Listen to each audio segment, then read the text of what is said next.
लो जी दोस्तों, ट्रैक्टर 240 फार सेल और इंतहाई मुनासिब कीमत के अंदर आ ट्रैक्टर। इस साइड तो चेक करो, वलैती लोहे के अंदर ट्रैक्टर जे। और ट्रैक्टर तुहानूं मुकम्मल चेक करवाउने आ। 91 मॉडल ट्रैक्टर आ। इस साइड तो चेक करवाउने तुहानूं और बिल्कुल मुनासिब कीमत दे विच सिर्फ 6.5 लाख रुपये का। लो जी दोस्तों, 6.5 लाख रुपये के ट्रैक्टर मिलेगा तुहानूं।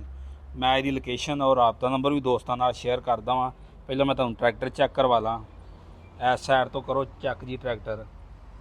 आ देख सकते तुसीं ट्रैक्टर दे मरगाड़ शरगाड़ हर शै मुकम्मल ट्रैक्टर मिलेगा। और इंजन की गल करिए तो इंजन भी इहदा ओके आ, सलफ स्टार्ट आ, मालकां दा कहण आ। बाकी यदि लोकेशन की गल करिए तो लोकेशन ततलियां वाली अजवा ट्रैक्टर शोरूम पर खड़ा जे। ਜਿਹੜੇ कोई दोस्त भरा ने लैना होवे इन्हां नाल राबता करके लै सकदा जे। राबता नंबर इन्हां दा हैगा जे 0345 280 2371।